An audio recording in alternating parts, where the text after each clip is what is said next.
جلال انصر کے ساتھ ہونے والی چند ملاقاتوں کے بعد امامہ نے پوری کوشش کی تھی کہ وہ دوبارہ کبھی اس کا سامنا نہ کرے، نہ اس کے بارے میں سوچے، نہ زینب کے گھر جائے، حتیٰ کہ اس نے زینب کے ساتھ اپنے تعلقات کو بھی اپنی طرف سے بہت حد تک محدود کرنے کی کوشش کی تھی۔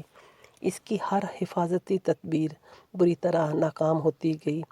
ہر گزرتے دن کے ساتھ امامہ کی بے بسی میں اضافہ ہوتا چلا گیا، اور پھر اس نے گھٹنے ٹیک دیے۔ اس آدمی میں کوئی ایسی چیز ہے جس کے سامنے میری ہر مزاحمت دم توڑ جاتی ہے، اور شاید اس کا یہ اعتراف ہی تھا جس نے اسے ایک بار پھر جلال کی طرف متوجہ کر دیا تھا۔ پہلے اس کے لیے اس کی بے اختیاری لاشعوری تھی، پھر اس نے شعوری طور پر جلال کو اسجد کی جگہ دے دی۔ آخر کیا برائی ہے اگر میں اس شخص کا ساتھ چاہوں جس کی آواز مجھے بار بار اپنے پیغمبر صلی اللہ علیہ وسلم کی طرف لوٹنے پر مجبور کرتی رہی؟ میں کیوں اس شخص کے حصول کی خواہش نہ کروں جو حضرت محمد مصطفیٰ صلی اللہ علیہ وسلم سے مجھ سے بھی زیادہ محبت رکھتا ہے؟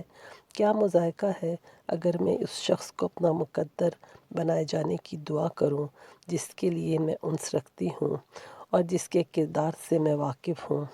کیا برا ہے اگر میں یہ چاہوں کہ میں جلال انصر کے نام سے شناخت پاؤں، اس واحد آدمی کے نام سے جسے سنتے، جسے دیکھتے مجھے اس پر رشک آتا ہے؟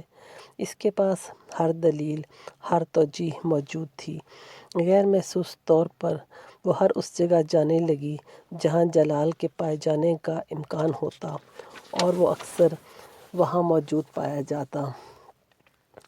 وہ زینب کو اس وقت فون کرتی جب جلال کے گھر پر موجود ہونے کا امکان ہوتا، کیونکہ گھر پہ ہونے کی وجہ سے فون ہمیشہ وہی ریسیو کرتا تھا۔ دونوں کے درمیان چھوٹی موٹی گفتگو رفتہ رفتہ طویل ہونے لگی، پھر وہ ملنے لگے۔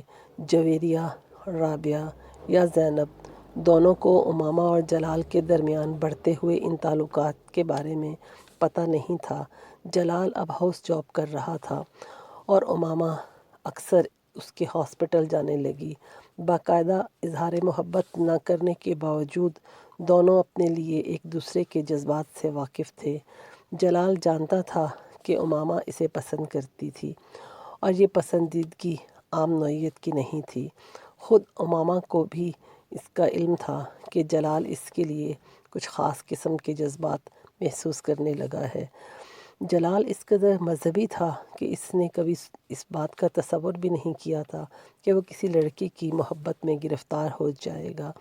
نہ صرف یہ کہ وہ محبت کرے گا بلکہ اس طرح اسے ملا کرے گا، مگر یہ سب کچھ بہت غیر محسوس انداز میں ہوتا گیا۔ اس نے زینب سے کبھی اس بات کا ذکر نہیں کیا کہ اس کے اور امامہ کے درمیان کسی خاص نوعیت کا تعلق ہے۔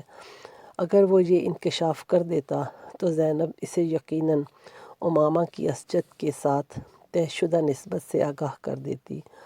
بہت شروع میں ہی وہ امامہ کی ایسی کسی نسبت کے بارے میں جان لیتا تو وہ امامہ کے بارے میں بہت محتاط ہو جاتا۔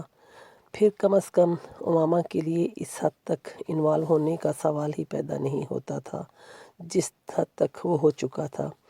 ان کے درمیان ہونے والی ایسی ہی ایک ملاقات میں امامہ نے اسے پرپوز کیا تھا۔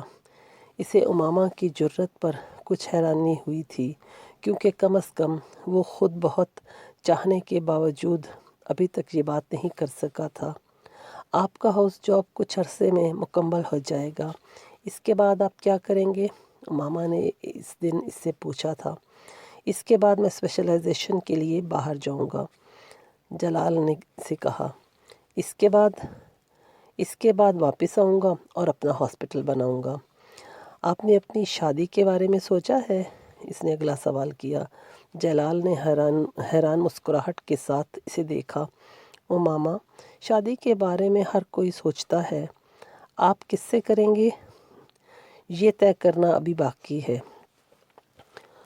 امامہ چند لمحے خاموش رہی۔ مجھ سے شادی کریں گے؟ جلال دم بخود اسے دیکھنے لگا۔ اسے امامہ سے اس سوال کی توقع نہیں تھی۔ آپ کو میری بات بری لگی ہے؟ جلال دم بخود اسے دیکھنے لگا۔ اسے امامہ سے اس سوال کی بھی توقع نہیں تھی۔ آپ کو میری بات بری لگی؟ امامہ نے اسے گمسم دیکھ کر پوچھا۔ وہ ایک دم جیسے ہوش میں آ گیا ہو۔ نہیں، ایسا نہیں ہے، اس نے بے اختیار کہا۔ دراصل یہ سوال مجھے تم سے کرنا چاہیے تھا۔ تم مجھ سے شادی کرو گی؟ ہاں، امامہ نے کہا۔ اور آپ؟ میں ہاں، آف کورس۔ تمہارے علاوہ میں کس سے شادی کر سکتا ہوں؟ اس نے اپنے جملے پر امامہ کے چہرے پر ایک چمک آتے دیکھی۔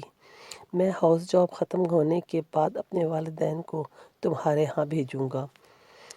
وہ اس بار جواب میں کچھ کہنے کے بجائے چپ سی ہو گئی۔ جلال، کیا ایسا ہو سکتا ہے کہ میں اپنے اور گھر والوں کی مرضی کے بغیر شادی کر لوں؟ جلال کو اس پر ہکا بکا ہوا۔ کیا مطلب؟ ہو سکتا ہے میرے پیرنٹس اس شادی پر تیار نہ ہوں۔ کیا تم اپنے پیرنٹس سے بات کر چکی ہو؟ نہیں۔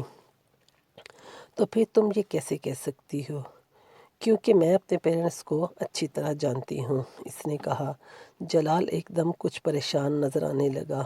امامہ، میں نے کبھی ایسا نہیں سوچا کہ میں تمہارے پیرنٹس کے مرضی کے بغیر شادی کروں گا۔ میں تو سمجھ رہا تھا کہ ایسا نہیں ہوگا، مگر ایسا ہو سکتا ہے۔ آپ مجھے صرف یہ بتائیں، کیا آپ اس صورت میں مجھ سے شادی کر لیں گے؟ جلال کچھ دیر خاموش سوچتا رہا۔ امامہ اضطراب کے عالم میں سے دیکھتی رہی۔ کچھ دیر بعد جلال نے اپنی خاموشی توڑی۔ ہاں، میں تب بھی تم سے ہی شادی کروں گا۔ میرے لیے یہ ممکن نہیں کہ میں اب کسی اور لڑکی سے شادی کر سکوں۔ میں کوشش کروں گا کہ تمہارے پیرنٹس اس شادی پر رضامند ہو جائیں، لیکن اگر وہ نہیں ہوتے تو پھر ہمیں ان کی مرضی کے بغیر ہی شادی کرنی ہوگی۔ کیا آپ کے پیرنٹس اس بات پر راضی ہو جائیں گے؟ ہاں، میں انہیں منا لوں گا، وہ میری کوئی بات نہیں ٹالتے، جلال نے فخریہ انداز میں کہا۔